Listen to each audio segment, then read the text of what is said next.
Can we talk about the song In the Air Tonight? By the way, the first song off of Phil's first solo record, Face Value. Have you heard this song, by the way? It's a great song. You should check it out. It's one of his more underrated songs. I'm kidding.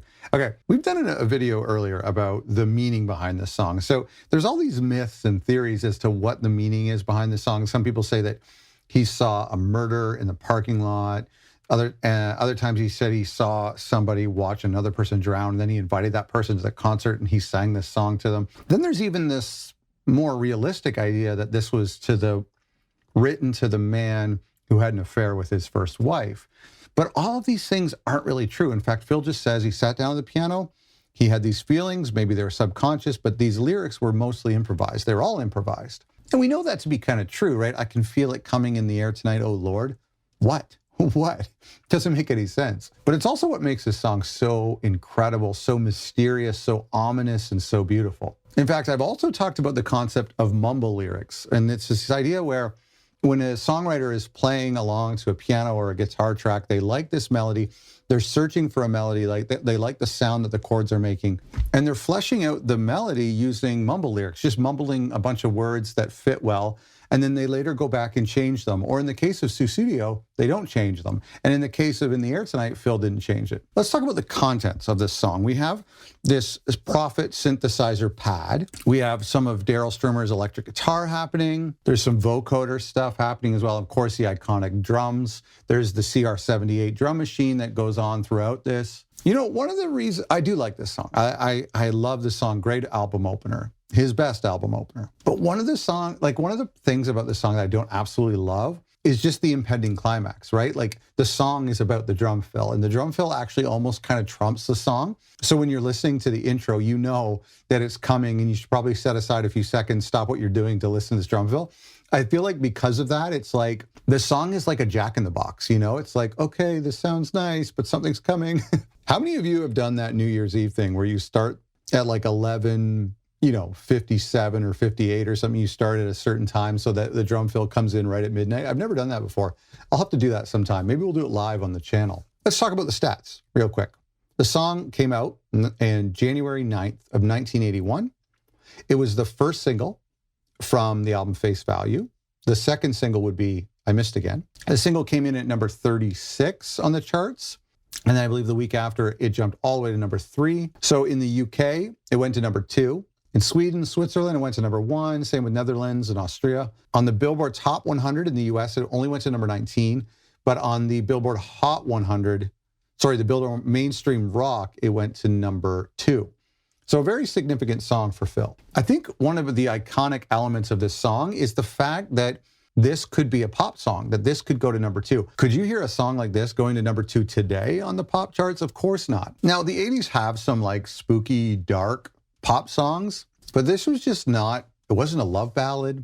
It wasn't an upbeat song. You wouldn't play this to kick off a road trip unless you're leaving someone behind. Now, here's an interesting story as well. So at the time that Phil had wrote this song, Tony Banks and Mike Rutherford from Genesis were also writing songs for what would become the album Duke. And Duke came out before Face Value, and so they were working on Duke, and they were submitting all the songs that they wrote individually.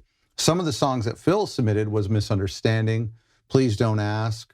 And Phil claims that he submitted In the Air Tonight, but Tony Banks says he didn't submit In the Air Tonight. Doesn't really make sense that he didn't. Mike Rutherford isn't sure either way, but Phil claims he showed them all their demos, and we have all these Face Value demos out there. Hand in Hand, The Roof is Leaking, I Missed Again. The demos are out there, and so the idea is that he probably would have showed them everything. The idea of him leaving off In the Air Tonight wouldn't have made sense. You see, in fact, if he really thought that it was going to be a single, and if he really thought it was going to be a big hit song, which why would he have thought that? There was no clue to it being a big hit song. Remember, the demo didn't even include the big drum fill. The drum fill was something that experimented in the studio.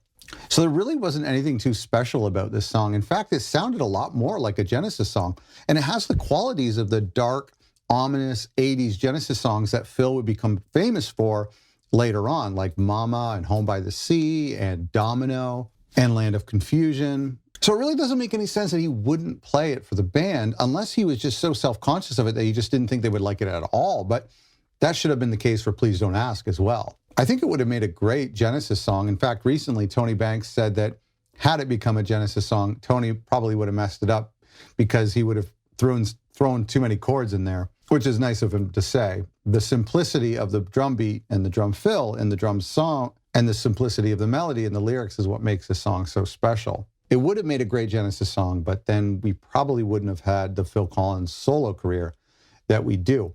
Not only does it sound like a Genesis song, but it doesn't really sound like anything Phil would do later on, right?